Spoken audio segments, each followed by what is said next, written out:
La muletilla. Sí. ¿Listo por bancadas? Muted.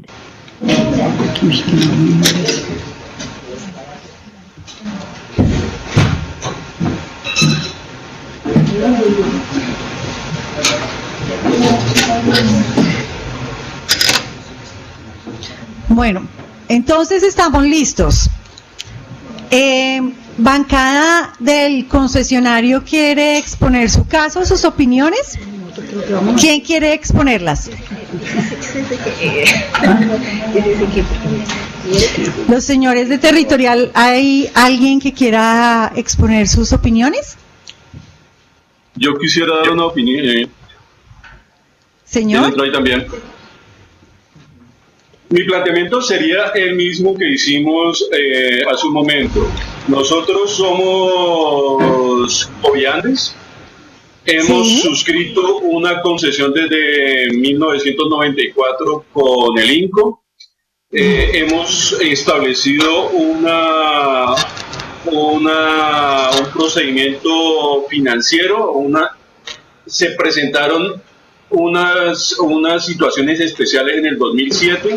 Aceptamos esas condiciones en el entendido en que INCO iba a apoyarnos para sacar la carta de estabilidad jurídica. INCO, primero que todo, incumplió lo que habíamos acordado para firmar ese otro sí, que era que ellos iban a apoyarnos para sacar esa carta de estabilidad jurídica.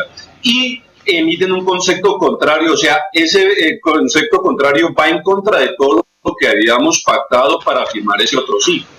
En ese orden de ideas, tendríamos que regresar a las condiciones anteriores a este otro sí, o sea, el otro sí, este otro sí frente al incumplimiento del INCO quedaría sin ningún tipo de validez y regresamos a las condiciones anteriores que teníamos pactadas contractualmente.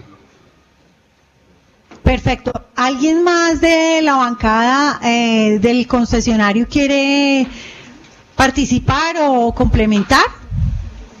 Sí, señor. ¿Aló? ¿Hola? Sí, señor. Cuéntemelo todo. Pues hay un incumplimiento por parte del INCO. Pues cambiaron las condiciones iniciales que se había pactado y esto ocasionó un desequilibrio en el contrato. ¿Tú crees entonces que el incumplimiento causó un desequilibrio en el contrato? Pues dado de que cambiaron las condiciones iniciales con las que se había pactado el contrato con el concesionario. Perfecto. Listo. ¿Alguien más? Sí. Igualmente para ratificar que es una reclamación justa. Debido a que a pesar de que el riesgo lo asumía el concesionario, nosotros como Coviandes, el incumplimiento se dio por parte de INCO, cosa que nuestra reclamación es muy justa. Muy justa. Perfecto, muchísimas gracias. Bueno, bancada de la entidad. Bancada de la entidad. Sí, Angie. ¿Angie? ¿Tú te llamas Angie? Es que yo soy muy mala para los nombres. Escoge quién nos va a poner el punto de vista de la bancada de la entidad. Obvio, con derecho a réplica, por favor. Escoge a quien no hemos oído lo suficiente y quisiéramos oír un poco más.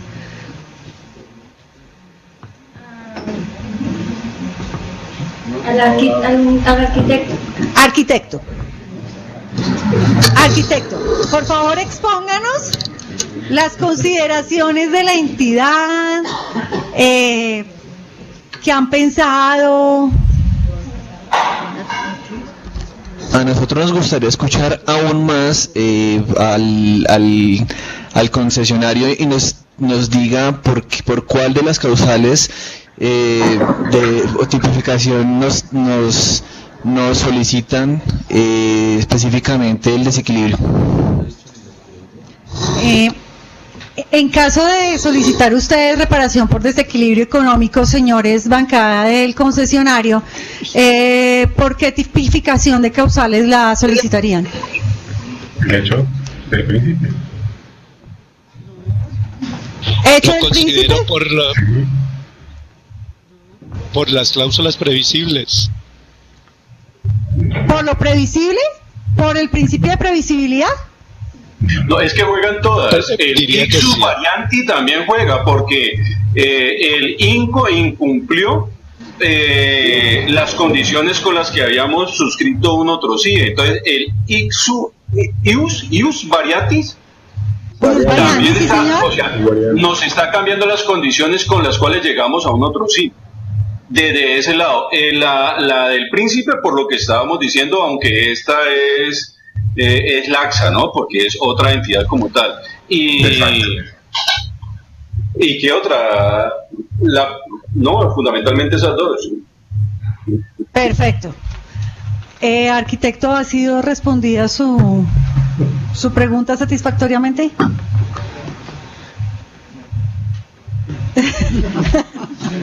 ¿Alguien más quiere, de la bancada del concesionario, quiere No, pero comentar? que argumente por qué no. Pasa el apoyo jurídico. ¿Qué cosas revisarían ustedes para poder tomar una decisión como agencia, como INCO? Señores concesionarios, en primer lugar, con todo respeto, le aclaro que no hemos incumplido ninguna cláusula del contrato. Las cláusulas del contrato, primero, es un riesgo regulatorio en el cual estaba previsto que ustedes entregarían la solicitud en los siguientes 6 meses, pero el INCO se debería pronunciar a la mayor brevedad. No hay un plazo determinado para que nosotros nos pronunciáramos, y para ustedes era claro que en esos 6 meses sabía que se tenía un cambio regulatorio, ¿sí? Que lo conocía todo el país. Por lo tal, el riesgo es del concesionario. Por esa razón, no es válida ni que estemos incumpliendo el contrato, ni que existiera el desequilibrio económico como ustedes lo plantean. Adicional, el pronunciamiento de nosotros no garantizaba la... Dile al micrófono. A ver, Henry. Adicionalmente, el pronunciamiento de INCO no garantizaba el beneficio para el contratista, Ok. porque tenía que acudir posteriormente al ministerio, y eso no garantizaba, no era decisión nuestra el beneficio. Carlos Andrés. Y además me surge la inquietud para que me lo aclaren, ¿por qué lo incluyeron en el modelo financiero si eso no estaba pactado? Es decir, sí, estaba legalizado. Lo que se incluyó en el modelo financiero, se tuvo en cuenta que ellos iban a tener estable el beneficio del 158.3, el beneficio del 40%.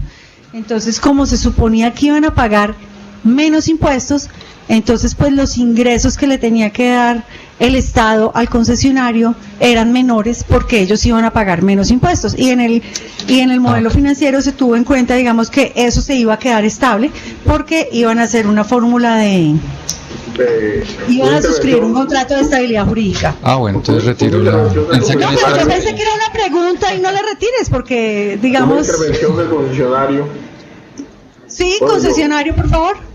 Mire, resulta que sí había pactado unos riesgos, pero al cambiar la regulación, y la ley también prevé que si no nos hacíamos, que podíamos hacer, digamos, seguir beneficiando por 3 años, vale la redundancia, de estos beneficios, y esto no se concedió porque nunca se manifestó la entidad contratista, en este caso, sí, la entidad contratante, nunca se manifestó como lo señala, dentro de los términos que señala la ley, ya le digo, el artículo 4 del decreto 2950 del 2005.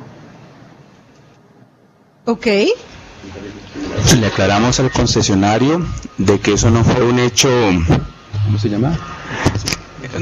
O sea, era de conocimiento de ustedes, concesionario, porque cuando salió el tema del riesgo regulatorio y se dijo que el riesgo lo asumía el concesionario, ella estaba establecido y no fue un hecho sobreviniente, era de conocido de las partes. Una pregunta. Preguntan. El solo hecho de ser avalado por la DIAN, yo creo que aquí, cuando un concesionario suscribe un contrato de esos y fuera de eso,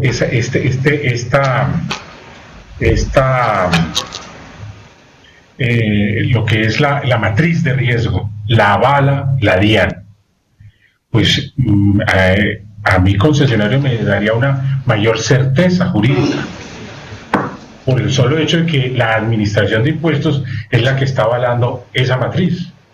Entonces, el salirse o el que posteriormente salga una norma o una normatividad que vaya en detrimento, en este caso del consorcio, pues yo creo que ahí hay un incumplimiento, ¿no?, del mismo Estado. No sé, no soy muy... No se preocupe, que aquí lo que estamos es argumentando el ejercicio de sacar puntos de vista por todo lado para ver y aprender a ponernos en el zapato de los zapatos del otro. El tribunal, ¿qué cosas desea compartir con nosotros? ¿Quién nos va a hablar? ¿Tu nombre es?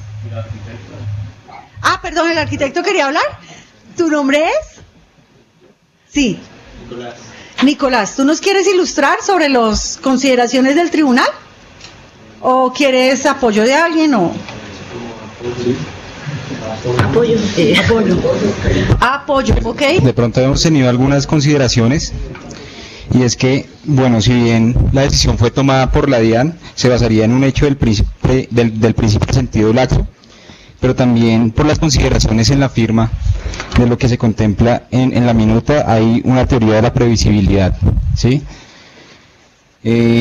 Se pactaba inicialmente que el concesionario tenía 6 meses siguientes a la suscripción del presente adicional para presentar la solicitud del contrato de estabilidad. Sin embargo, lo que están alegando es surtirse en 4 meses. Otro que se tiene ahí es que la firma de estabilidad jurídica se dio el 24 de mayo de 2010, la ley 1430 del 21 de diciembre es del 2010, pero tengo entendido que entraría a aplicar el año siguiente, ¿sí?, a hacer una norma tributaria.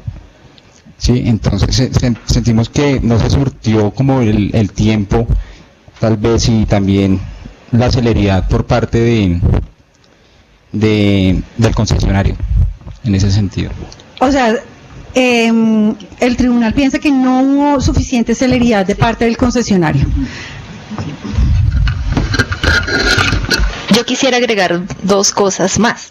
La primera es que, bueno, la información que se presenta está un poco incompleta en cuanto a las peticiones del peticionario, del concesionario, porque hay 2 temas. El primero es el de incumplimiento, pero en el caso del incumplimiento no dice específicamente a qué cláusula del contrato incumplió el INCO, y tampoco dice a qué ley también se refiere cuando dice que incumplió la ley. O sea, no está claro ni la ley ni la cláusula que incumplió el INCO. En cuanto al el concesionario, lo que presenta en la parte del escrito es que el incumplimiento se da porque el INCO no dio el visto bueno a tiempo para que el concesionario tramitara la estabilidad jurídica. Sin embargo, eso es otro tema aparte, porque es más una responsabilidad del funcionario, los que tenían a cargo la respuesta como tal, que la dio posterior a una fecha, pero tampoco se presentan como todas las pruebas donde diga que el concesionario hizo todos los esfuerzos para obtener, o sea, las cartas o oficios o demás, todos los trámites y esfuerzos para obtener una respuesta a tiempo del INCO, ¿sí? Y en cuanto al desequilibrio económico, que es entonces, si no procede, como dice que subsidiado, el desequilibrio económico, en cuanto al desequilibrio económico, estaba claro que las partes, porque decía ahí en los hechos lo regulatorio, que las partes aceptaban lo establecido por la DIAN, o sea que conocían previamente las 2 partes, tanto el INCO como el concesionario, los riesgos que estaban asumiendo tributariamente. Y además de eso, no había una matriz de riesgos donde la parte de la estabilidad jurídica estaba a cargo del concesionario, es decir, que el riesgo era asumido por el concesionario, bien sea a su favor o a su desfavor, como lo está colocando. Y adicionalmente, tampoco se especifica claramente la causa que ocasiona el desequilibrio económico, ni se justifica o cuantifica el impacto económico demostrado de por qué es un desequilibrio económico el que está planteando. No se define cómo se afecta ni en cuánto el contrato y desde qué momento le empieza a afectar en su flujo de caja que presenta. Excelente todos. ¿Alguna otra, por favor? Yo tengo la otra. Sí, señor, lo escucho. Mire, él dice que incumplió el contrato 444, que me refiero que es el contrato de concesión. Ese contrato debe estar regulado por una ley, cierto, debe haberse pactado dentro de una ley, como firmamos el contrato de obra, estaba basado en el estatuto administrativo, la ley 80, está inmerso en la ley 80 y basado en ella, y nosotros suscribimos un contrato y donde hay unos deberes y obligaciones. Así también la señorita que me antecedió dijo que no había citado la ley, pero la ley es clara, es la ley que regula el hecho de suscribir un contrato de este tipo de naturaleza, que se llama de concesión. Es la ley esa. Yo, por ejemplo, por lo menos creo que es el estatuto, la ley 80, y eso está implícito ahí porque es la ley que regula este tipo de contrato. Además, el tipo, al haber una matriz de riesgo, esta matriz señala en qué porcentaje son asignados los riesgos. Entonces, si por lo menos el concesionario no le van a reconocer los 3 años, eso a lo que la ley prevé, que debe reconocérsele a partir de, digamos, la promulgación de que se le quitan, cuando se salió la ley 2010, que se le quitan los beneficios, eso, en definitiva, de descontar del impuesto de renta los activos fijos.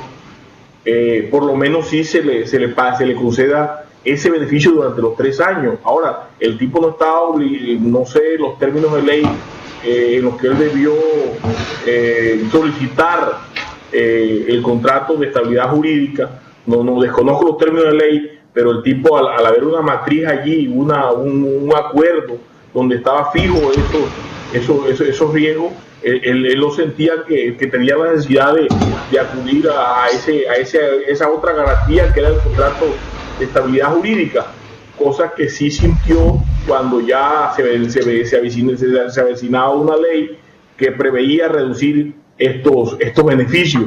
Entonces, si no tiene, yo como funcionario, si yo no tengo, por ejemplo, no estoy obligado a presentar ese contrato de estabilidad jurídica entre un término, lo presento cuando yo sienta que me había afectado mis intereses.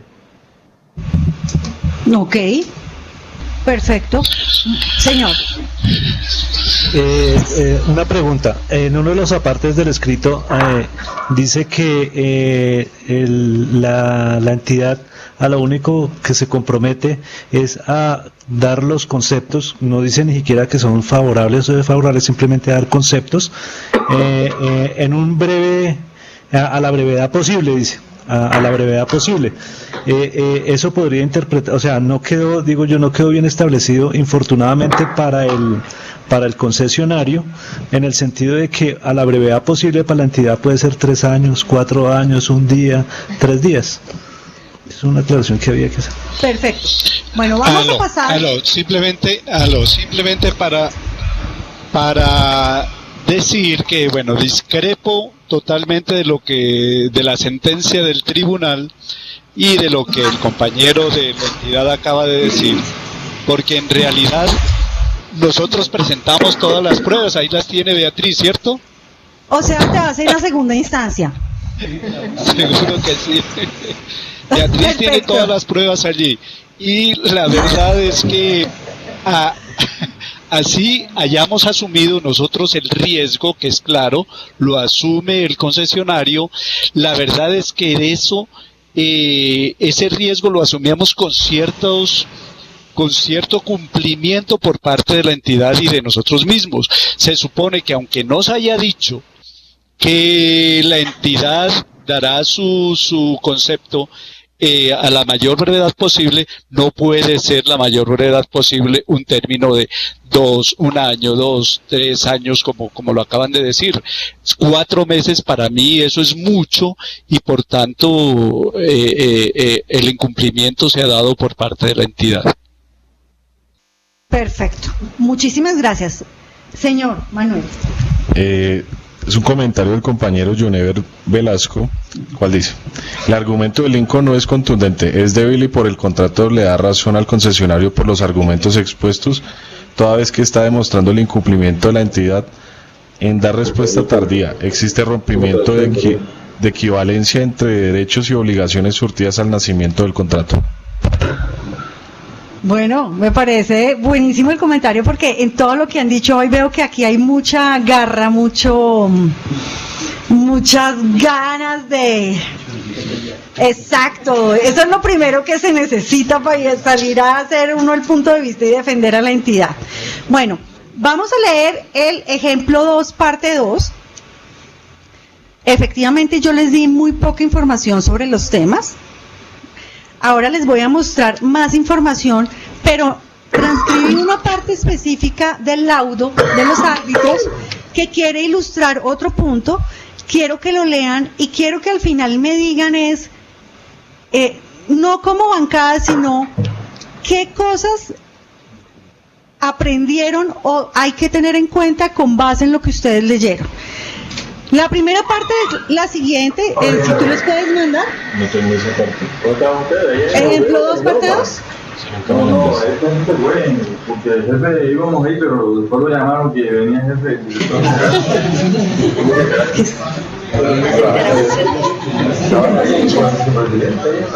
Tiene que cerrar los micrófonos. Yo sugiero cerrar los micrófonos cuando hablen de asuntos personales, sobre todo. Ya me da la buena noticia el perro. No, porque estaba ahí, ahora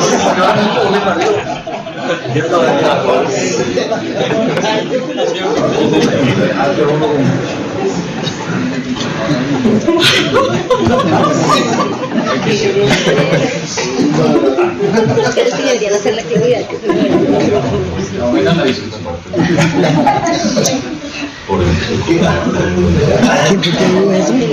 Ah, perdón. ¿Y quién es ese?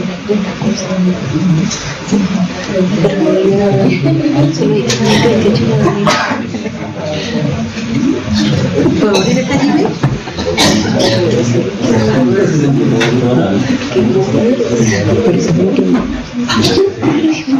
Sí, sí, sí. No, dale. Sí, claro. No, esta manera que tiene que ser muy perro. O sea, perro de una flor. Berraco, la vuelta general. Sí.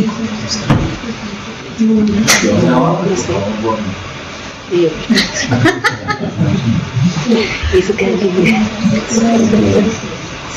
Ay, sí, me acabo de acordar que no tengo aquí mismo.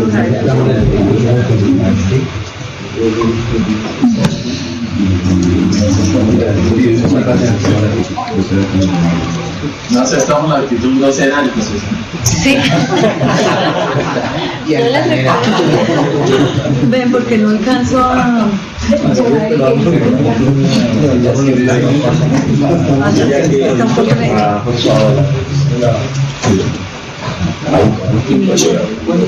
¿Ya?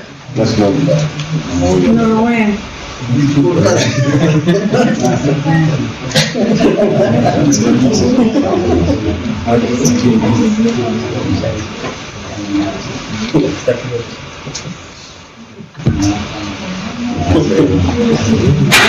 Bueno, mientras rescato esa parte del documento, van a recibir el ejemplo 3 parte 1 y ahorita terminamos con la otra parte.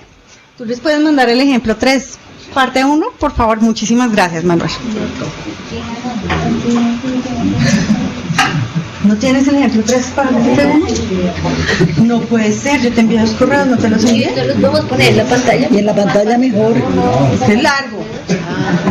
Pero igual lo leemos más rápido ahí.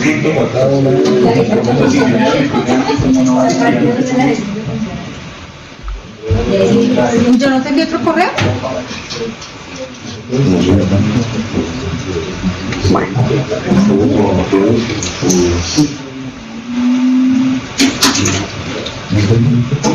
Bueno, entonces vamos mirando por favor. El 11 de junio de 1996. Y espérate, ya lo miro en mi celular. Gmail. Bueno, creo que ha habido 3 partes y aquí estamos 3 bancadas, o sea que en este momento el rol que le falte asumir a la bancada es el que va a asumir, ¿ok? En el caso de ustedes serán concesionario, los territoriales serán entidad y ustedes serán tribunal, ¿ok? Listo. Tribunal Supremo. Los que concesionarios, los quejambrosos. Los quejambrosos. Los que siempre ganan. Tribunal de cierre.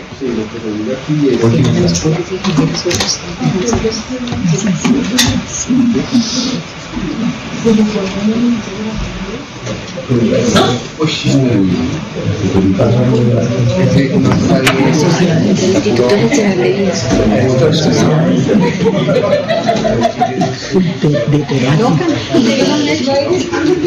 Yo tengo contribuciones especiales.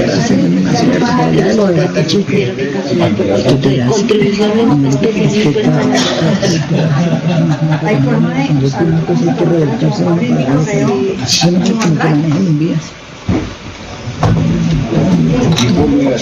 me dicen cuando quieran que vayan.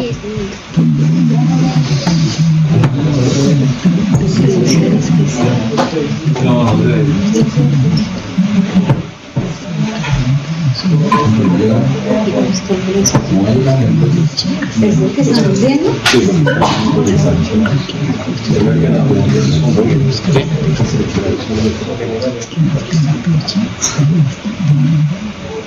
Tiene la lista de asistencia. Ay, sí, no. Perdón, disculpe. Yo me la guardé. Me la iba a llevar para la casa. Yo ni siquiera. Pues así yo no sé.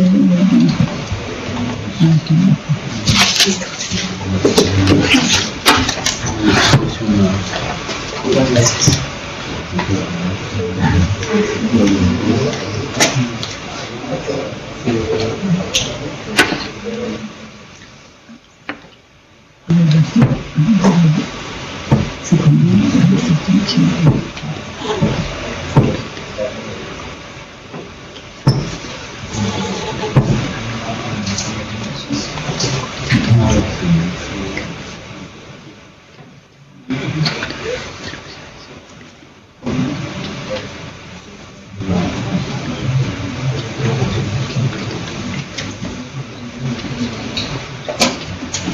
John Jairo Ceballos Vega. Habla John Jairo.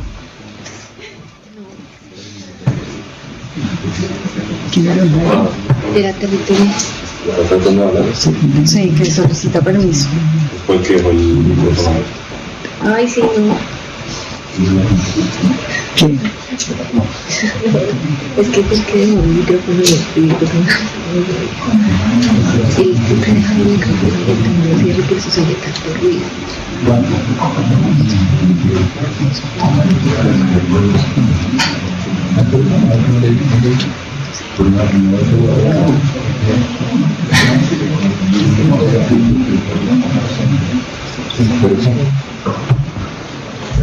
No, le decía, doctora, que quiero pedir disculpas porque dejé el micrófono abierto y me referí en forma soez, digamos, a un compañero aquí de oficina hablando, tomando el pelo.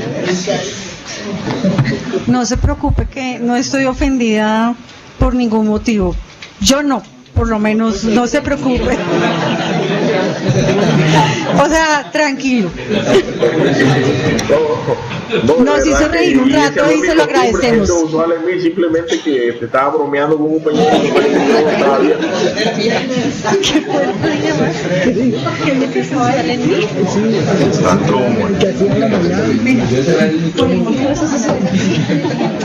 Cógela suave, yo, no te compliques, yo, cógela suave.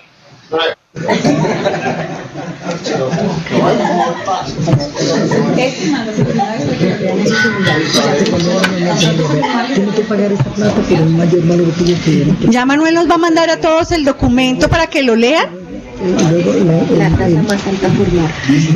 En este documento miren rápidamente las generalidades, o sea, no se detengan en detalle por detalle, sino como en cosas muy generales, qué es lo que está alegando el contratista y por qué está demandando a la administración.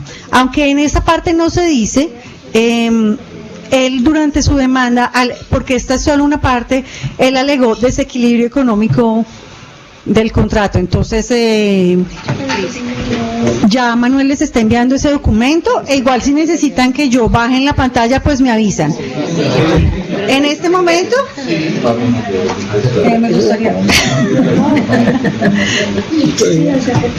me gustaría saber cómo hacerlo.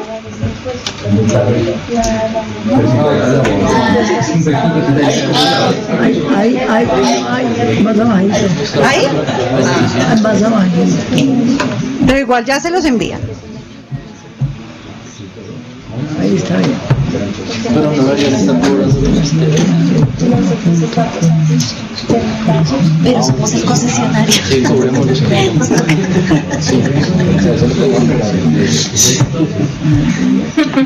Y su será posterior a la presentación.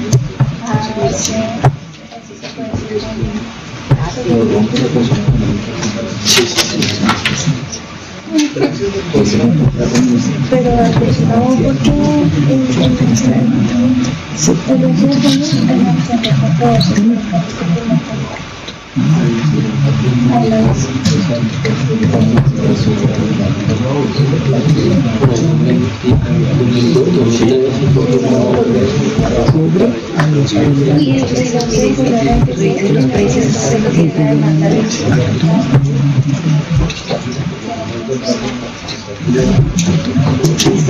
no, porque perfecto, busquemos el otro.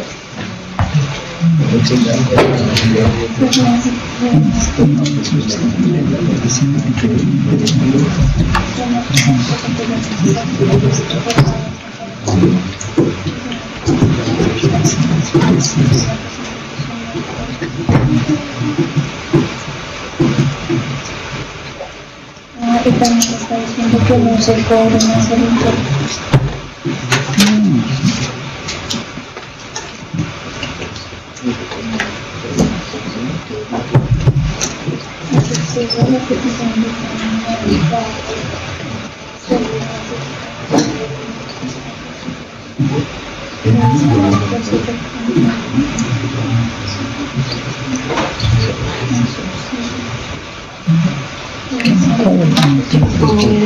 Y que fuera de eso, revise los precios. Los precios, para aumentarlos en el porcentaje que se quiere.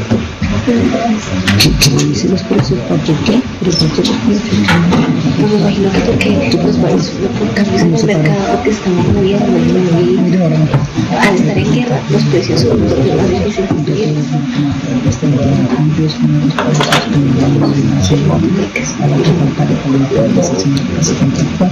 Con el porcentaje que se generó. Beatriz, ¿nos puede subir un poquito más la pantalla? Es que no parece difícil verlo. No sé. O sea, más. La siguiente hoja. Gracias. Siguiente hoja. Sí, señora. Que se calcule como un mes. No, se pasó. ¿Me pasé? Sí, se saltó una. Se saltó una. No. Sí, se saltó una porque ¿El porcentaje que se calcule como necesario? Ah, ya, sí, gracias. Que faltara para la financiación de fase. ¿Ya les llegó? Ay, perdón. Quedamos mal parados. ¿De qué debe ser?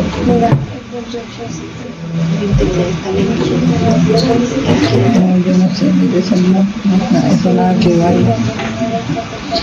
Eso fue la última página. Eso no veamos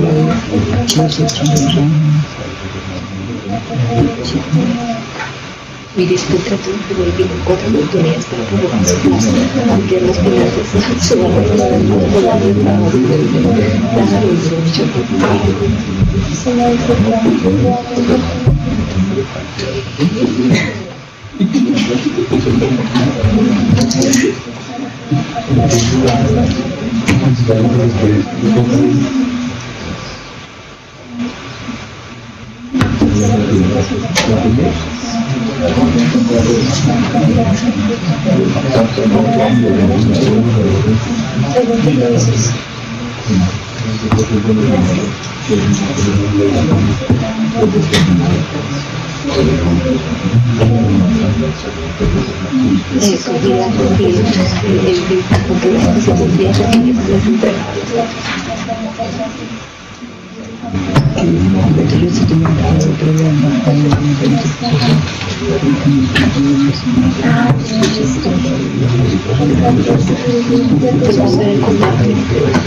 ahí es donde una vigencia de la ley de los derechos de impuesto de hogar en 2009. ¿En qué año era el contrato?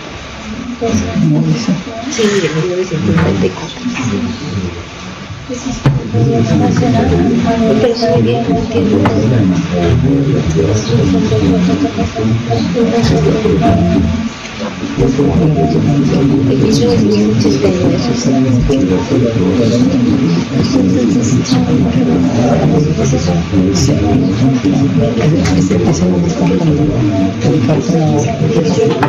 Yo tengo como más de 50 pisos. Y te toca representarlo.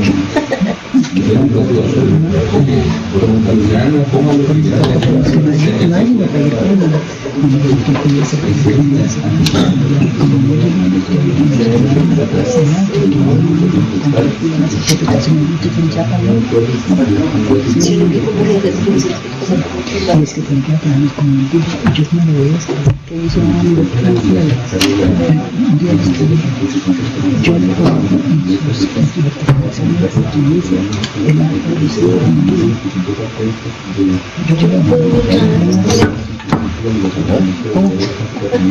el mío sí que te no, a mí es que ¿Qué pasó? ¿Te lo bajo? Sí, por favor. Con muchísimo gusto. Tú me vas diciendo y yo con mucho gusto. ¿Ahí o más arriba? Más abajo. Que nosotros nos faltó una hoja anterior. Es que nos faltó la hoja anterior a esta. Nos quedó un pedazo sin leer. ¿Ahí? 2.4. Calcule cómo. ¿El numeral 2.4? A mí me llegó, pero no es que no tenía escala. Así 2.4, sí, ahí sí era. Perfecto.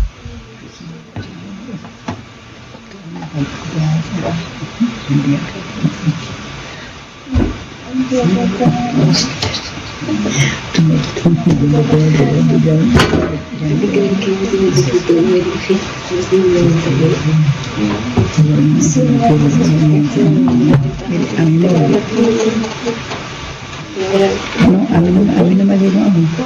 Por el wifi. Acá el wifi invitados. Ah, no sabía. Todos son invitados. No hay invitados.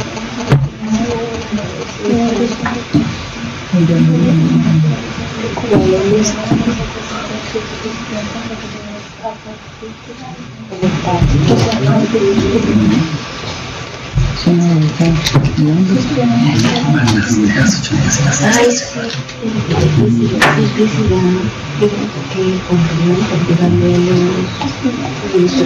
Que compró el material que las deben dejar los cuadernos ya están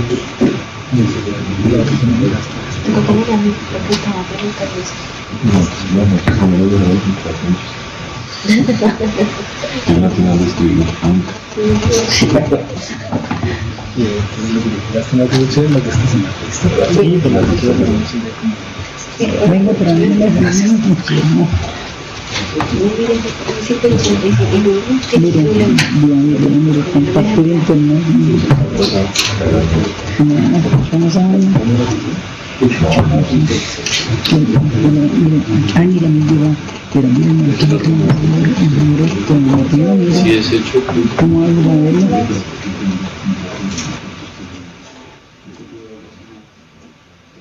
¿Necesitan que baje la pantalla?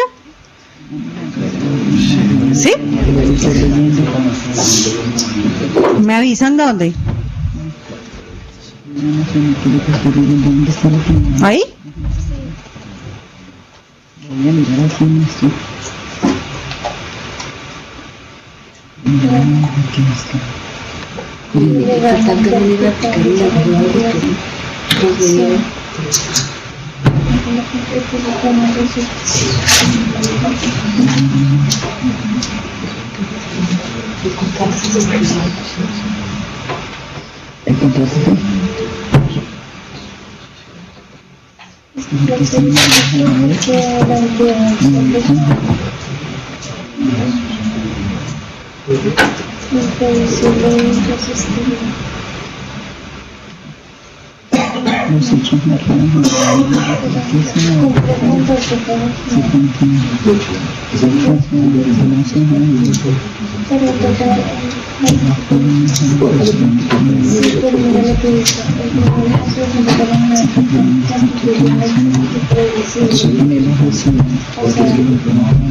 Pero fue la entidad fue la que hizo pagar el impuesto.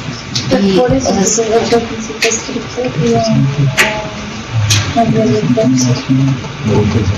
no, yo pensaría que son los dos primeros porque fue una decisión del gobierno colocar en ley y la entidad la cobró, hizo las deducciones, o sea, fue algo arbitrario la entidad.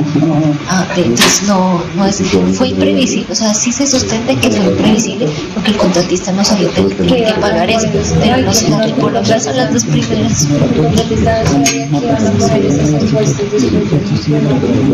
Ahí también toca decir es que él siguió cumpliendo con las obras y siguió pagando los impuestos y que o sea, cumplió pero le afectó económicamente.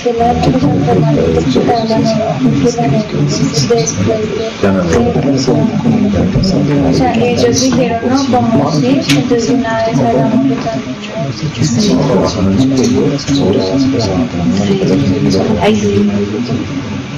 cuando lo nacional luego chiquito nacional debe alcanzarse conformar con las sociedades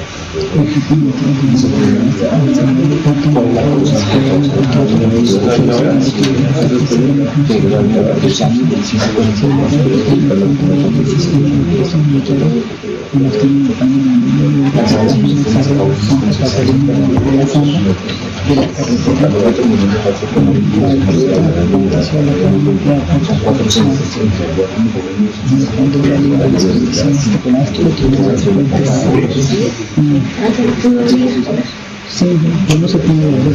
No, mira, yo firmé que le dije que sí, porque no, el contrato número 05 aquí lo puedo leer, ¿usted no lo puede leer? Mira, entonces aquí se puede lo que estábamos viendo del impuesto, que no habíamos terminado. Entonces dice que a la contribución especial del impuesto de gobierno. Dice, subsidio de la petición afectada en el número que procedió sobre el Instituto Nacional de Vías que proceda a partir de la sentencia que ponga fin a eso y que revise los precios porque dice que la ley establece la contribución, dice que la aplicación de la ley que establece la contribución especial de impuestos de gas, ¿cierto? Que por eso tengo que revisar. Entonces ahora sí, este es como el resumen. Entonces ahí habla que la firma se juntaron y formaron por el sistema de precios unitarios en los términos que señalaba este contrato de reserva unitaria para la planificación de este sector. Este es el objeto. El contrato número 3 se modificó en 4 oportunidades para prolongar su plazo, ampliar las finanzas por su valor y elaborar nuevos programas de trabajo e inversión, casi al contrato N 194 de 192 adicional N contrato tal, o sea, 4 adicionales.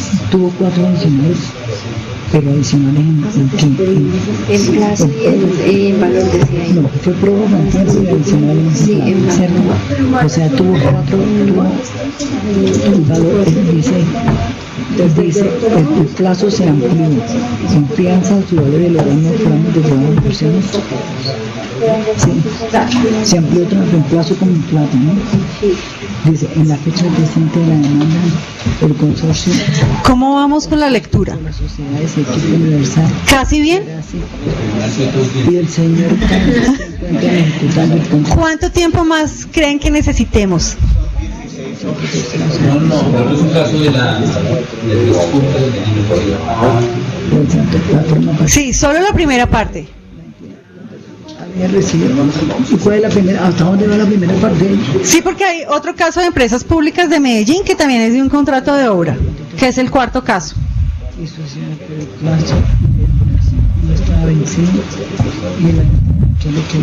¿Cuántas hojas son entonces? El caso de Cherasi. De Invías contra Cherasi, ¿cuántas son? ¿5? ¿Cuánto tiempo más calculan que necesitamos? 5 minutos, perfecto. Entonces en 5 minutos empezamos con el concesionario. Concesionario, ¿verdad? ¿No? Sí, es concesionario. Contratista en este caso. Es un contratista. Es un contratista. Territoriales contratistas, ¿verdad? Y ustedes son tribunal. No, nosotros éramos contratistas.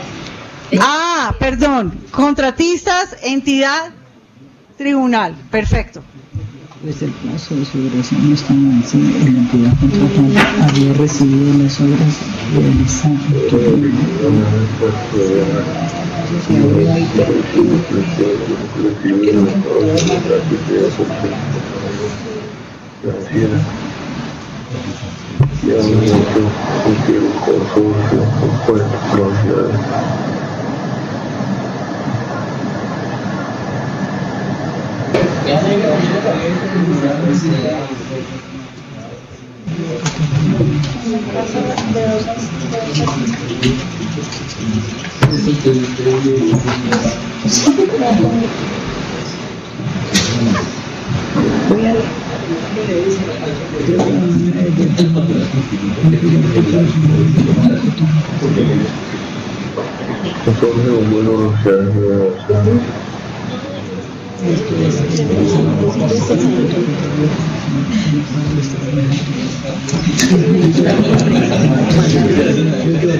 Es que después de que se conozco 3 años después el gobierno sacó esta ley. Por eso, entonces y las y no tenía por qué no tenía por qué saberlo. Entonces, como el gobierno se inventó tantas cosas, hicieron el de Uribe.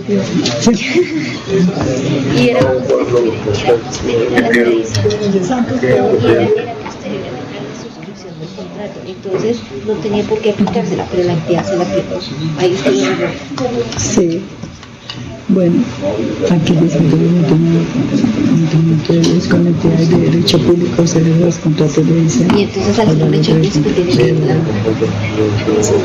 la autoridad el 5% de demora.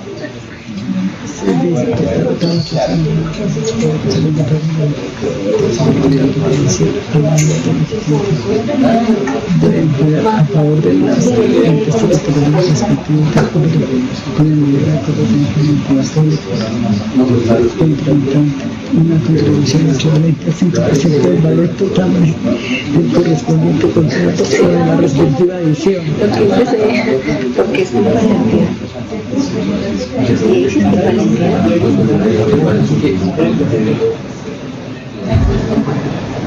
Bueno, lo primero que les voy a contar es que este es un contrato de qué fecha, de qué año. 89. El decreto 222 era el que regía en ese momento. ¿Cuándo interponen la demanda? En el 2002. En 1996. 3 años después. Y esta sentencia en Consejo de Estado es de 2012 o 2013 o 2014, si no estoy mal. Para que tengan en cuenta esto, o sea, cuánto se puede ir en este proceso. Por eso toca volver al caso anterior. Una pregunta, doctora Beatriz. Una pregunta. En el momento que se suscribió el contrato, la ley de contratación que estaba vigente era el 222. Esta preveía matriz de riesgo para las partes, la previsión y alineación de riesgo. No creo, la previsión de matriz de riesgos creo que nace en el 2007 con la 1150, creo que es. Con la 1150. Creo que sí, pero además creo que esto se refiere además el contratista está hablando de unos documentos adicionales, ¿verdad? Sí. Un contrato adicional. De un contrato adicional. Sí. Listo. ¿Ya está listo el concesionario para presentarnos sus puntos de vista? ¿Sus argumentos? ¿Somos Cherasi? ¿Usted es Cherasi? ¿Por qué? ¿No le gusta Cherasi?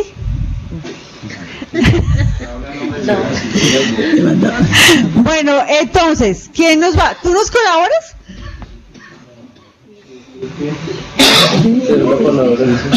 ¿Por qué? La alimentación muy clara. Ok, ¿quién nos quiere? ¿Tú nos ayudas? Ustedes dos, perfecto. Escuchamos el caso del concesionario. Pues según lo que está ahí, dice que por concepto de mayor valor pagado por contribución del impuesto de guerra. Efectivamente, dice que 3 años después se suscribió por el gobierno al amparo del Estado, el decreto por el cual, al amparo del estado de conmoción, que es el decreto 2009, con el cual obliga a pagar el 5% de impuesto de guerra. Eso no estaba pactado en el contrato, luego cambia las condiciones de la ecuación del contrato y lógicamente esto nos lleva a un desequilibrio económico, porque obliga a pagar algo que no estaba pactado en el contrato inicialmente, ¿sí? Adicional también a eso tenemos la modificación del contrato en cuatro adiciones, y todo esto pues afecta básicamente el equilibrio económico del contrato, por lo cual creemos que es justo que el instituto devuelva la cantidad que fue ordenada a pagar y que además fue descontada en varias actas, aplicándolo pues de una forma arbitraria porque no estaba pactado en el contrato que se hagan estos cambios. Lo que está firmado en el contrato es lo que tiene que ser digamos la base para poder hacer el seguimiento y el control del contrato. Si se cambian las condiciones del contrato, pues tiene que haber una justificación o un otro sí o alguna modificación que esté legalizada y no simplemente por un decreto del gobierno que venga a cambiar las condiciones del contrato. No simplemente por un decreto del gobierno, sino por una decisión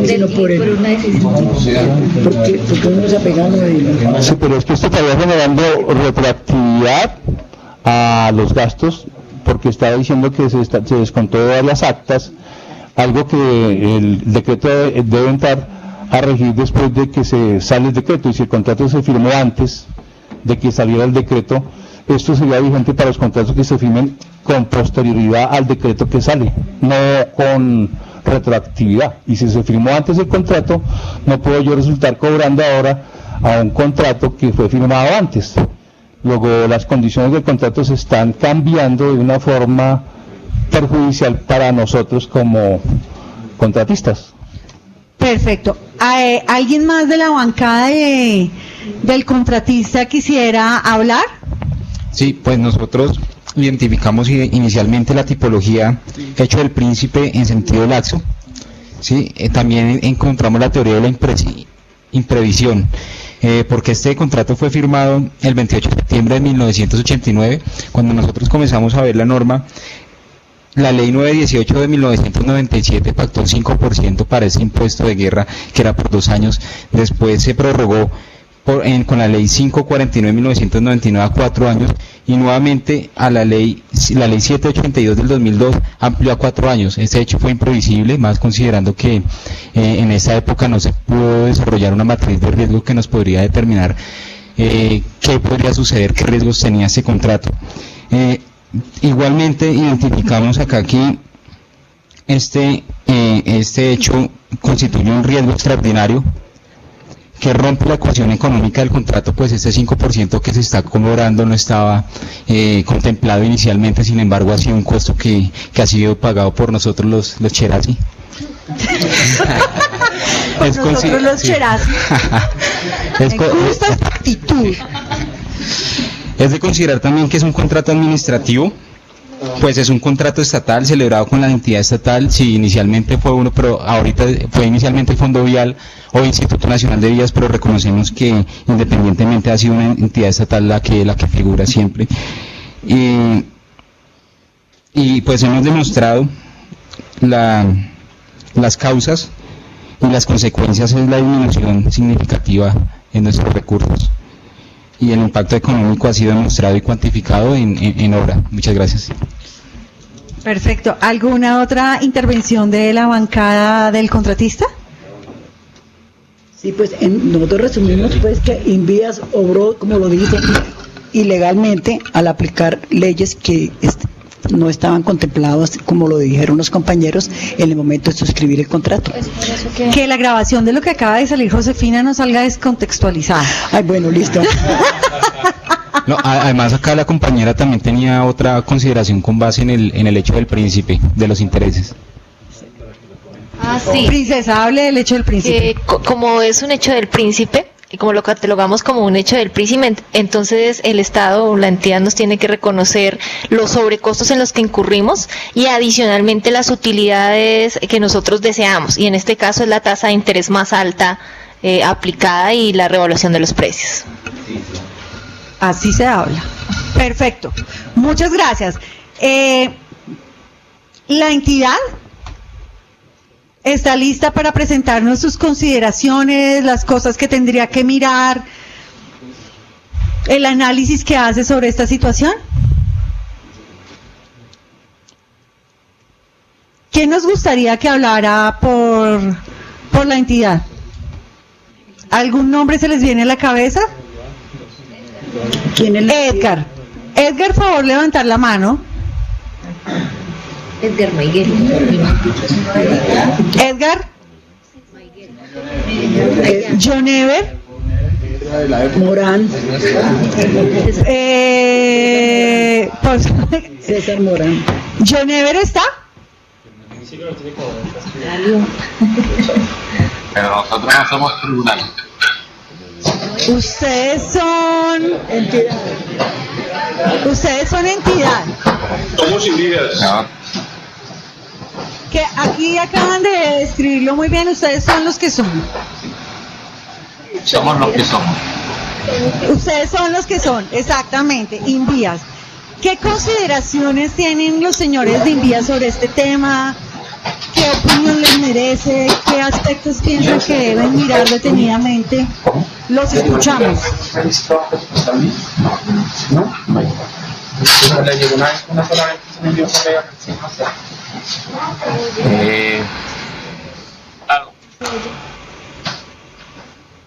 ¿Sí? ¿Alguien? Sí, es que, bueno, leyendo el caso, se da uno cuenta que, bueno, si bien es cierto que inicialmente las condiciones no estaba pactado lo del impuesto de guerra, eso fue posterior a la firma de unos adicionales. Los adicionales, cuando se firmaron los adicionales, sí ya estaba decretado el impuesto de guerra. O sea que era previsible por parte del contratista de que tenía que asumir ese tipo de costos. Adicionalmente habla de que no sé cómo es la utilidad. La utilidad no se le disminuyeron sus utilidades cuando en ningún contrato, pues el contrato es un riesgo que se corre de tener o no tener ese porcentaje de utilidad que se tiene. Entonces, la posición, digamos, que de la entidad es que no es procedente la reclamación que se tiene, porque el impuesto de guerra se empezó a cobrar a partir de la firma de los adicionales, y los adicionales ya se tenía conocimiento del mencionado impuesto. Y por lo tanto debía preverlo dentro de sus costos, como tal, que como se demuestra que solamente fue cobrado a partir del acta 40, o sea, a partir del acta de cuando se escribió el decreto de cobro del impuesto de guerra. Eso es básicamente mi opinión acerca del caso. Beatriz. Señor. Yo coincido con Edgar en el hecho de que yo también aquí hago parte de la entidad. Cuando, digamos, en el primer adicional que ellos firman, cuando se impone la aplicación de esta ley por el estatuto de conmoción, ordenando el descuento del 5% en cada acta que se emitiera. Yo estoy de acuerdo que con respecto al primer contrato adicional es un hecho totalmente imprevisible, pero lo que siguieron de allí en adelante, al ser los contratos adicionales en monto, porque dice allí que solo en el estatuto, en la ley que ordenó el cobro, que solo se aplicará a los contratos adicionales, se aplicarán a los contratos que se suscriban a partir de la ley y a los contratos adicionales suscritos de vigencias anteriores. Entonces se puede argumentar, digámoslo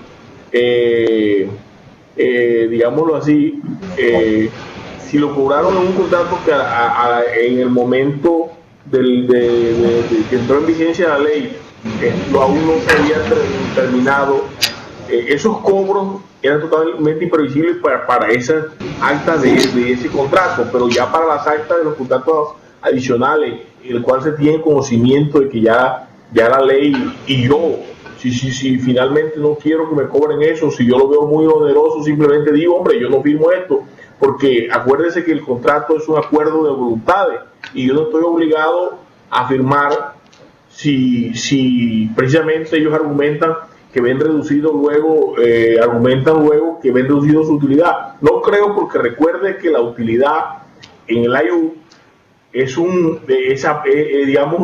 los impuestos están relacionados dentro de la A.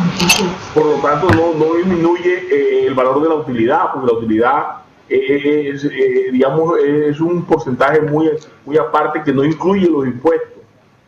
Es mi posición. Perfecto. ¿Alguien más de la bancada del INCO quisiera comentar sobre el tema? Yo quisiera también opinar. Perdón, les presento disculpas. Invías, sí señora. ¿Alguien más de la bancada del Invías? Claro, yo quisiera opinar, Beatriz. ¿Sí me oyes? Sí, señor. Lo estoy escuchando.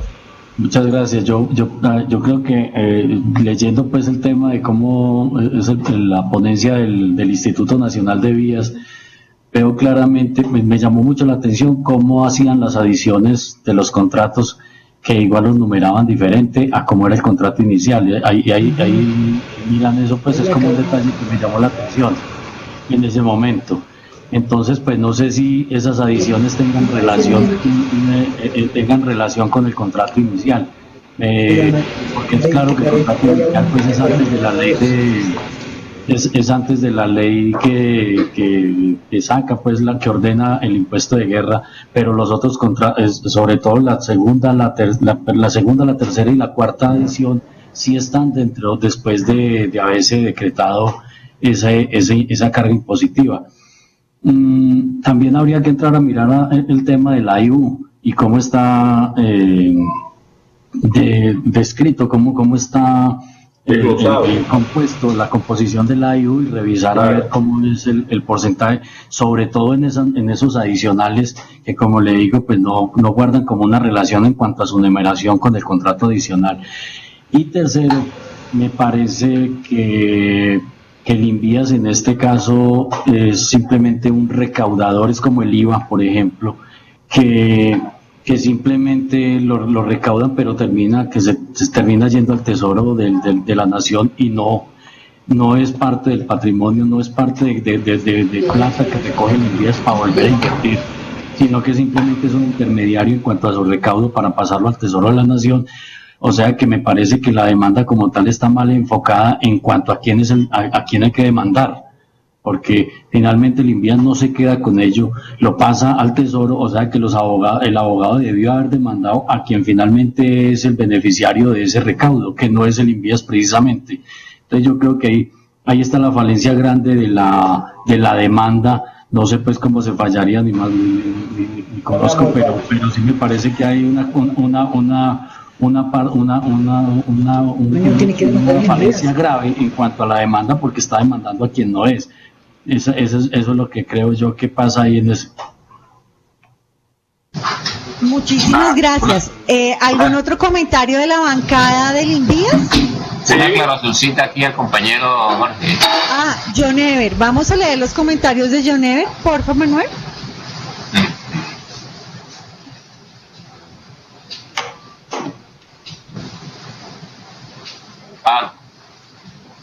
Beatriz. Señor. Una aclaración pequeña a los comentarios que hizo el compañero de Risaralda, Jorge, acerca de la numeración de los contratos. Los contratos. ¿Sí se oye? Sí, señor, lo estamos oyendo. Sí, resulta que los contratos antes, en tiempos anteriores, cuando numeraba el ministerio, eran contratos del Ministerio del Fondo Vial Nacional, no se numeraban como se numeran ahora, que es el mismo número del contrato con un subíndice que indicaba el adicional. Numeraban, hacían otro contrato y decían adicional número 1 al contrato número tal. Por eso es que aparecen las numeraciones totalmente, o sea, que no guardan alguna relación. La única relación que tienen es que al lado dice adicional número 1 al contrato número tal de tal fecha, o adicional número tal del contrato tal de tal fecha. Esa es la aclaración que quería hacerle al compañero Jorge. Muchísimas gracias. Muchas gracias.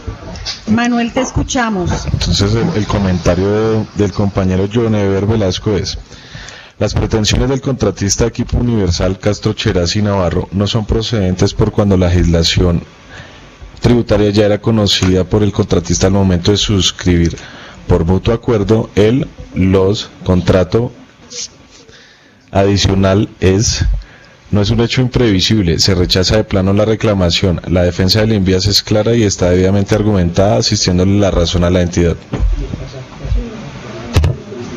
Perfecto. ¿Algún otro comentario de la bancada del INVIAS? ¿Algo más que quieren que...? Sí, ¿me escucha, Beatriz? Sí, señor, quería comentar escucho. tres cosas. El impuesto de guerra era una contribución de parte de personas naturales y jurídicas. No puede ser una carga para el Estado nuevamente, porque se convertiría simplemente en un traslado presupuestal si lo pasamos de un recaudo para el impuesto de guerra, lo pasamos a cargárselo a la obra como tal. Ya lo han dicho los compañeros, la contratación adicional se le carga el impuesto porque la ley en su momento estaba vigente. Y tercero, los imprevistos que están planteados en el AIU que estábamos hablando hace un momento, se tienen que considerar que es no previstos. Entonces, en ese imprevisto pudo haberse colocado este impuesto adicional que no se estaba planteando. Y en caso contrario sería sería el demandante el que tendría que buscar otros argumentos para decir es que el imprevisto no era suficiente para cubrir mi impuesto de guerra. En caso contrario es una obligación del contratista pagar ese impuesto de guerra como persona natural que está en el país, como persona jurídica. Beatriz. Perfecto, señor. Yo coincido con lo que dice, me parece que el compañero Ballesteros, en el sentido de que si la contribución especial se descuenta de cada acta, pero finalmente el recurso no queda en las arcas del INVIA, sino que se gira al Tesoro de la Nación, no es procedente dirigirla o instalar la demanda en contra del INVIA, sino de quien finalmente se queda con el recurso. Y lo otro es que coincido con el ingeniero John Eber, y yo lo dije, que si el contrato principal estaba en ejecución al momento de expedirse el decreto, digamos el estatuto de conmoción, y dentro de ese la ley que preveía el descuento, la contribución especial, el contrato principal, ese es un hecho imprevisible para ese contrato, pero para los siguientes suscritos después de eso, las adiciones, no, porque ya se conocía, y yo, como el contrato es un acuerdo de voluntades, puedo suscribirlo, no. Perfecto. Muchísimas gracias. Señor, ahora viene la bancada del tribunal. ¿A quién quisiéramos escuchar de la bancada del tribunal? Porque no hemos escuchado suficiente.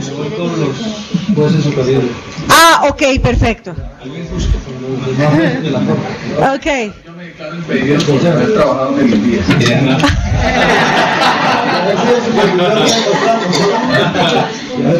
Nombre magistrado auxiliar. Bueno. ¿Aló? Ahí está, perfecto. Sí, señor. Sí. Encontramos que en los contratos adicionales, no lo ha mencionado ahorita la defensa, la entidad, pero sí lo tienen argumentado, es que los contratos adicionales se les modificó el imprevisto. El imprevisto no se mantuvo en el 20%, sino que en esos contratos adicionales se fue al 25%. En el último adicional, la utilidad también fue mejorada y se llevó al 8%. ¿Cierto? Entonces, el tribunal entiende de que esos fueron acuerdos en los que estuvo durante la ejecución del contrato el mismo contratista. ¿Cierto? Entonces, el fallo mío como juez de este Tribunal Supremo es que no es procedente la demanda, y pues se va a favor del instituto. No es procedente lo que demanda ahorita el contratista, porque lo tiene previsto 2 años después de que surge la ley, se lo reconsideraron en sus imprevistos, se los aumentaron, ¿cierto? Se los llevaron del 20 al 25%. En el contrato adicional 3 y en el contrato adicional 4 le suman un porcentaje mayor en la utilidad. Se entiende entonces que está aceptando las condiciones y que en su momento fueron asumidos esos mayores valores de impuesto que él venía asumiendo. Esa es mi versión. Sigue el juez número 2. Muchas gracias. ¿Más comentarios de la bancada del tribunal? Bueno, nosotros consideramos, después de la evaluación que hemos hecho de las partes, que efectivamente el instituto obró debidamente y obró en ley, por cuanto efectivamente cuando se suscribió el contrato en el año 89, pues regía el decreto 222 de 1983, y después surgió el impuesto de guerra, que fue cambiado después efectivamente por el decreto como en la denominación como contribución especial. Pero estaba claro en el sentido de que el adicional que se firmó era en valor, y efectivamente las condiciones del contrato inicial, el que se firmó en el 89, se continuaban hasta la terminación de este contrato. Cuando se firma el adicional, quiere decir que entra a regir el impuesto de guerra, que es del 5%, y las partes estuvieron de acuerdo. el contratista firmó porque él lo sabía perfectamente. Y el otro aspecto es que igualmente, una vez terminado el valor del contrato inicial, el contratista hubiera podido rechazar ese adicional.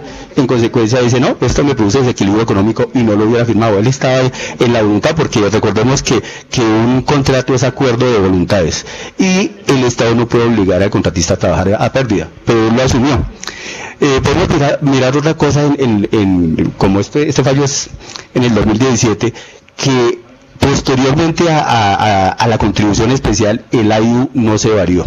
O sea, sigue siendo el 30%. Quiere decir que el contratista perfectamente en el manejo que puede hacer en su administración iba a tener en cuenta absorber, digamos, de alguna manera ese 5%, y nunca le produjo desequilibrio económico. Los contratos subsiguientes se han manejado con el mismo IU y no ha habido reclamación en ese sentido. Entonces consideramos que el proceder del instituto es válido, y obviamente se rechaza la demanda del contratista, las pretensiones. Muchísimas gracias. El magistrado no está de acuerdo. ¿Algún comentario adicional de la bancada del tribunal? Tercera posición. Con que no haya ser contraria. Ustedes saben que cuando hay una posición disidente, los tribunales de cierre en Colombia son 3, que son Corte Constitucional, Consejo de Estado, Corte Suprema y Corte Suprema de Justicia. Y cuando hacen las sentencias y algún magistrado no está de acuerdo, al final de la sentencia hay salvamento de voto o aclaración de voto. ¿Alguien va a salvar voto? Salve voto, pues. Primero dijo que no podía hacerlo porque había trabajado en el INVIAS. Le aceptamos. Y primero se declaró impedido. Incompetente, esto no. Conflicto de intereses. Es diferente. Bueno, escuchamos su salvamento de voto. Si bien el honorable magistrado Humberto Echavarría habla de el cambio de legislación del 222 a la ley de 80, la ley de 80 fue clara en que hay que restituirle la ecuación financiera o la utilidad al contratista. Como tal, no es claro, digamos, qué valor es el que le ha reconocido a la entidad por este cambio que le afecta a su utilidad. Y lo que habría que ver es que hay que cruzar la información de cuánto fue lo que le reconoció el INVIAS al reconocerle 671 millones, creo, algo al final, para adicionarle el contrato, para compensarle algo de el pago del impuesto del pago de la contribución. Como tal, debe cruzarse la información de lo que el INVIAS le reconoció y restarle lo que realmente se le descontó al contratista para que se le devuelva esa contribución que él tuvo que asumir con cargo a su utilidad. Gracias, honorable. ¿Alguna otra participación de la bancada del tribunal? ¿Solicitud de réplica del concesionario? No, señora. ¿Sí? ¿Hay solicitud de réplica? Más bien de súplica. No, ¿cuál súplica? Desde mi humilde opinión. ¿Cuál de los Cherasi es usted? Discúlpeme. No sé. El gran Cherasi, ok. Pues desde mi humilde opinión yo pienso lo primero. Creo que el instituto... Un Cherasi humilde, ok. Desde el instituto... Continúe. Admitieron que el primer contrato, el inicial, el del 89, a ese contrato fue un imprevisto. Es decir, quedamos de acuerdo en que no existía esa ley, ese decreto de guerra. Entonces, al primero, ellos tienen que reconocer nos tienen que reconocer el monto adicional de ese impuesto de guerra. Lo segundo que yo pienso es, los adicionales nos tocó firmarlos, aunque hicimos un acuerdo. ¿Nos tocó? Ok. Sí, porque si nosotros nos negábamos a firmarlo, ellos podían colocarnos a nosotros o demandarnos por no cumplimiento de una metafísica. Es decir, el primer contrato teníamos que hacer de aquí a aquí, vía lo que sea. Si no, tocó pedir un adicional para poder cumplir esa metafísica. Si no lo hacíamos, pienso yo que ellos podían demandarnos por no cumplir el primer contrato. Pues, perfecto. ¿Algo más que la bancada del concesionario quiere agregar? ¿Algo más? ¿El contratista tiene evidencia de ese tema? Ok. Sí, por favor. O sea, nosotros leyendo la parte final y de acuerdo con lo que dijo el ingeniero Duarte. El honorable Duarte. Sí. Entonces, pues de ahí sí queremos como pegarnos a ese concepto, porque de cierta forma la entidad al final y al aceptar en los adicionales un mayor porcentaje por imprevistos y un adicional en dinero como para equilibrar un poquito el contrato o la carga que pagó el contratista por esos impuestos. Entonces están aceptando que sí había un desequilibrio. Entonces pues lo que se solicita es que como dice él, se aclare cuánto fue lo que pagó de más, cuánto se le reconoció, y a ver si nos salen a deber. Ok, a ver si nos salen a deber. Perfecto. Intervención de la bancada de la entidad. ¿Algo más por decir? Yo pienso que los costos esos que se asumieron en los contratos adicionales era parte de la previsión, o sea, digámoslo así, un adicional a los imprevistos que ya estaban cuantificados dentro del AIU inicial del contratista. O sea, ya esa digamos que ese incremento en los imprevistos era para prever lo imprevisto del impuesto de guerra.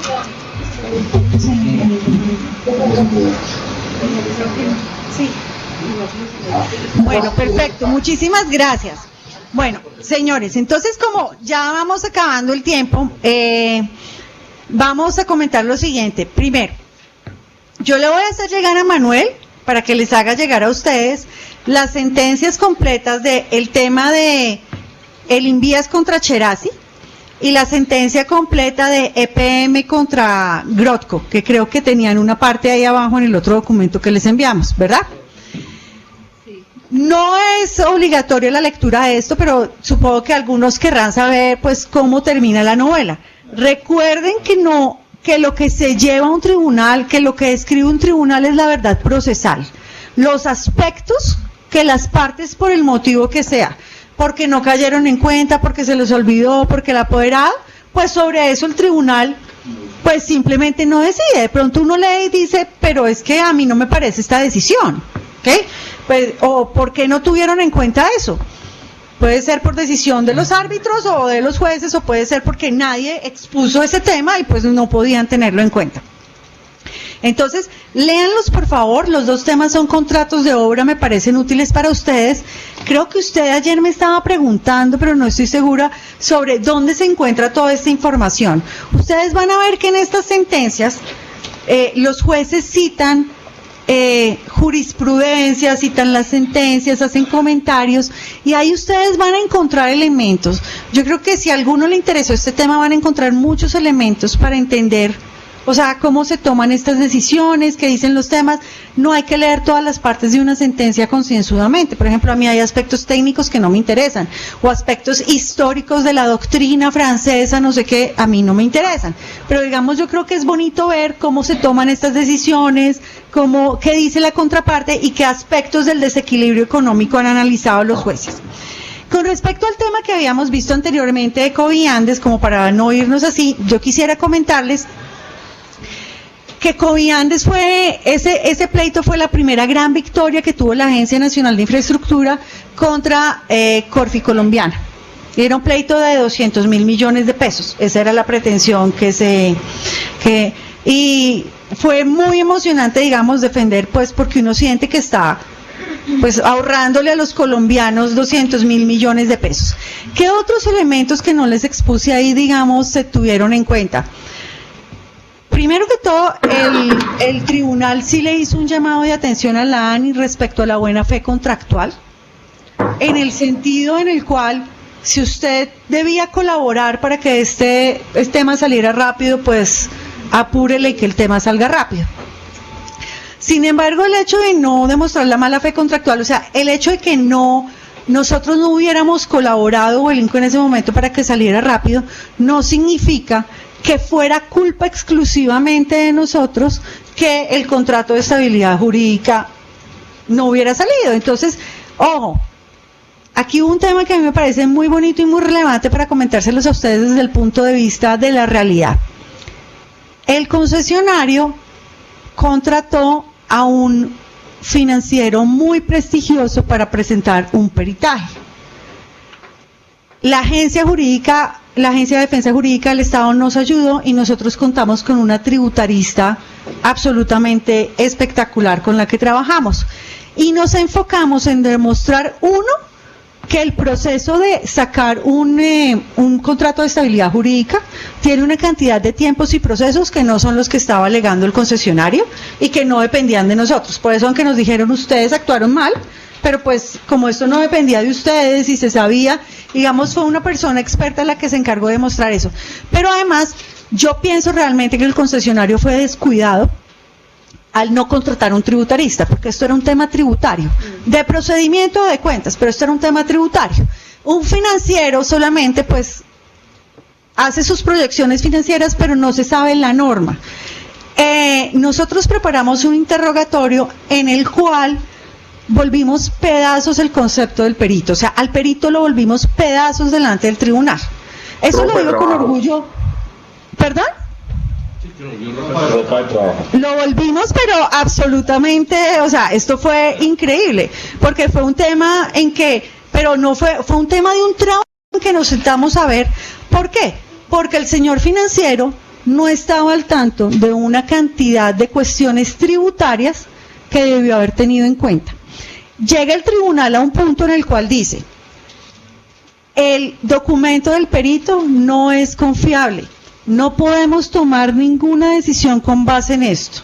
Y dice a continuación, solo esto sería suficiente para negarle todas las pretensiones al concesionario. Y sin embargo, vamos a seguir analizando el caso, igual se lo negaron. Pero ¿qué quiero decir con esto? Que cuando usted hace una reclamación de plata, si usted le vuelve en ropa de trabajo su reclamación de plata, si usted hace ver al perito, y no lo digo solo en el tema de plata, nosotros tenemos peritajes técnicos, peritajes ambientales. Si tú haces ver al perito de la contraparte absolutamente mal y que no sabe qué está hablando, el tribunal dice, yo no tengo con qué apoyarme para tomar una decisión y no puedo concederle a usted lo que usted está pidiendo. Entonces nunca subestimen esa parte técnica. Porque al final, cuando los rollos son técnicos, tú vas a tener que ponerte a pensar si lo hizo bien o no lo hizo bien. Y el juego se vuelve técnicos contra técnicos de cómo voy a hacer ver al técnico de la contraparte extremadamente mal. Porque si tú desestimas la prueba que aporta, pues ya no se puede continuar con el proceso. Entonces, quiero que tengan en cuenta todas esas cosas. ¿Se acuerdan que yo les dije al empezar que a mí me parecía esto un tema muy emocionante? Pues espero que se me haya notado la emoción del tema. Ojalá alguno de ustedes se haya contagiado.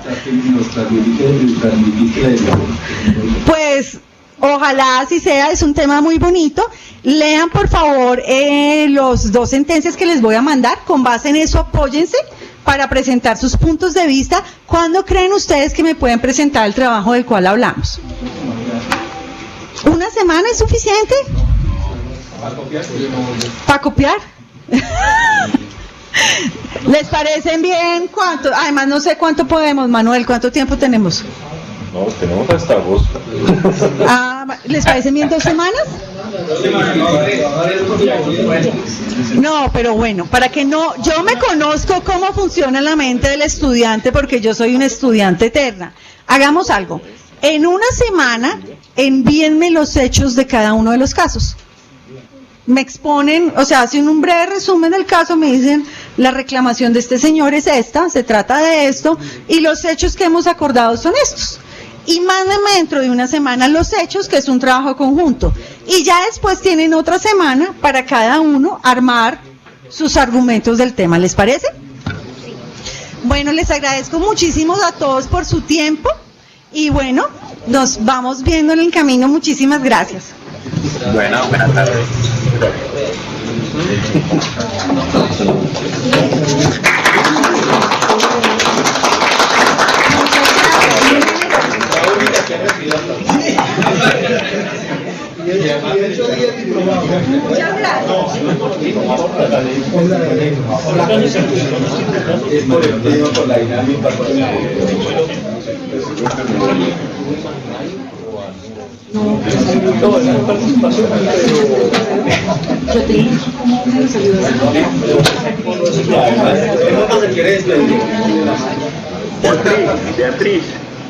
Beatriz, señor, quiero felicitarla porque fue muy bien llevada esta, me gustó, mire el dinamismo que le imprimió, y de verdad que a pesar de estar aprendiendo, fue una cuestión que se sintió uno partícipe y a gusto. Entonces la felicito y un aplauso para usted misma. muchas gracias, muy generoso y muy amable, muchas gracias.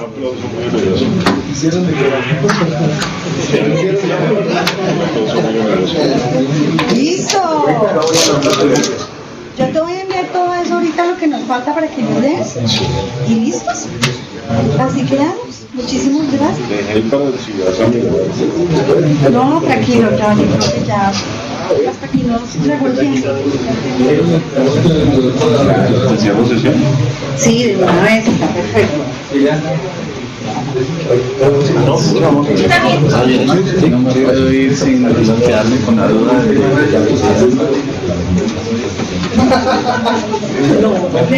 No me voy a decir, le voy a mandar la sentencia para que la lea. Ya, o sea, lea solamente lo que dice consideraciones de la Corte y cómo ellos hacen su caso y